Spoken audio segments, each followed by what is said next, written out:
Did you ever clash politically or ideologically? Oh, no. We just clashed domestically. Just domestically.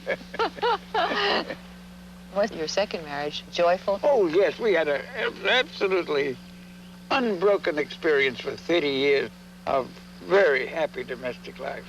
Hardly an argument. We each stated our views and let it go.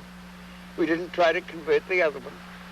Ah, so you had introduced tolerance into your domestic life as That's well as right, your that's public right. life. Lots of troubles in marriage come from one trying to convert the other, dominate the other, in other words. Did she take your name? No, not until after our daughter was born. Did that mean something to you? I was pleased, I guess. I'm not macho enough to take pride in the possession of a woman through taking my name.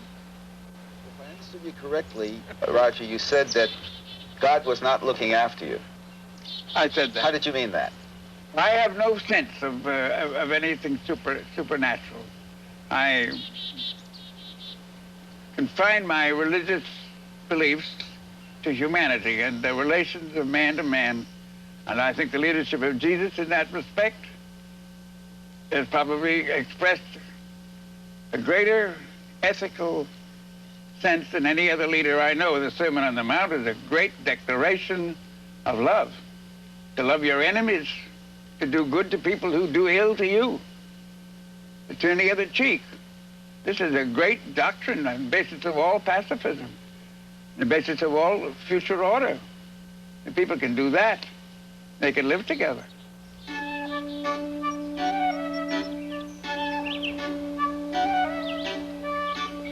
Every day you have to live with hope for the next day. I think this process of looking ahead, hopefully to tomorrow, is the essence of being happy. That kind of hope has to feed longevity. Do you believe that? Yes, I do. I think it has a good deal to do with it. I notice as I hold your arm, I am doing it purely out of affection because you have no need of it. I'm holding on for affection, too. That's okay with me. I'll always get a nice girl under my arm.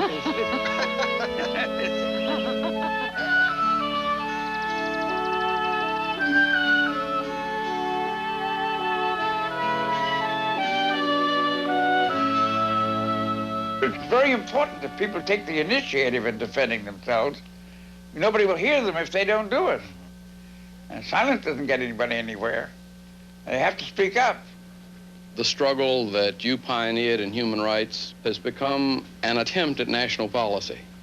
In many ways, I'm one of your children. My own election to Congress probably would not have been possible without a lawsuit that Chuck Morgan in the Southern office of the American Civil Liberties Union brought to see to it that the congressional districts were properly reapportioned. An idea for which you've given your life has made it possible for many, many other people to enjoy things that we would not have otherwise enjoyed. And so thank you very, very much.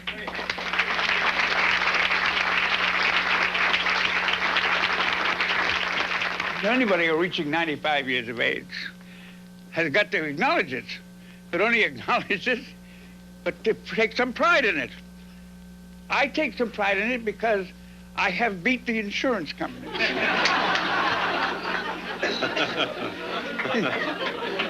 They give you no chance after 95. But I'm willing to keep going without insurance. I think you have to have a sense, a basic sense of wonder about life. You know, you have to be aware of the fact that there is light and sun and stars and moon and air and nature. You have to be aware of the wonder of living.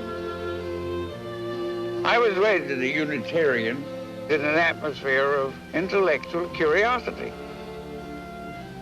And I grew up with lots of household names, like Ralph Waldo Emerson, whose relatives we all knew, and Thoreau. His literary executive was my good friend in nature walks throughout the town. That whole New England atmosphere of challenging institutions got into me very early.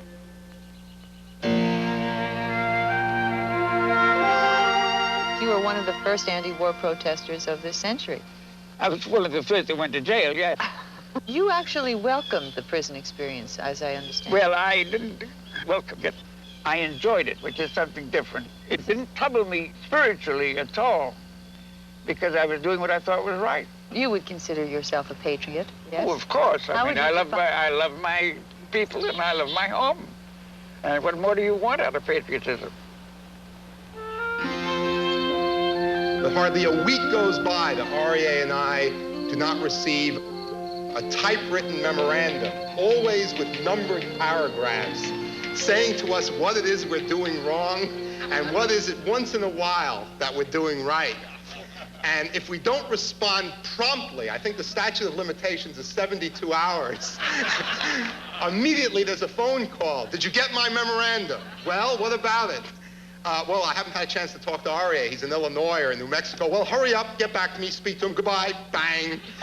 And I go back to my work, quickly digging out his memorandum and thinking about how I'm going to explain our latest organizational mistake or shortcoming to the person who is still not only our founder, but our conscience.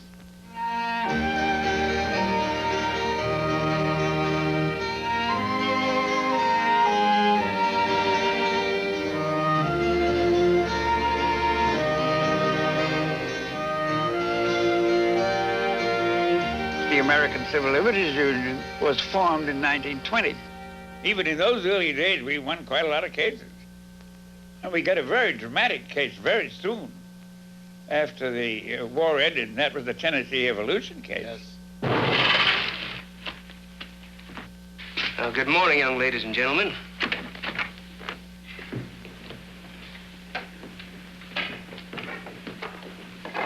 Good morning, visitors.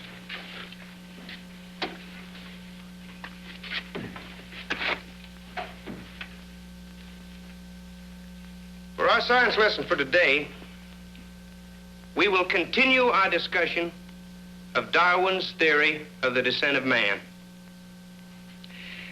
Now, as I told you yesterday, Darwin's theory tells us that man evolved from a lower order of animals, from the first wiggly protozoa here in the sea, to the ape, and finally, to man.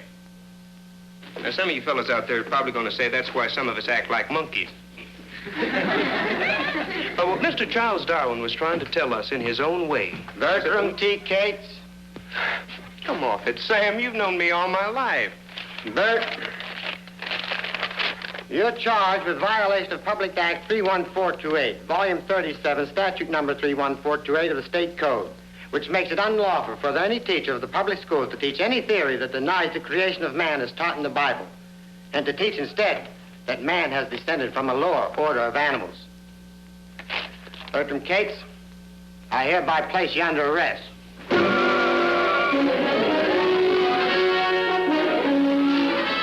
It was on the front pages of the newspapers all over the world because of the contrast between a democratic country establishing a Bible story as the only legitimate thing to teach children, and to have the people who believed in evolution and in science trying to teach them a contrary theory.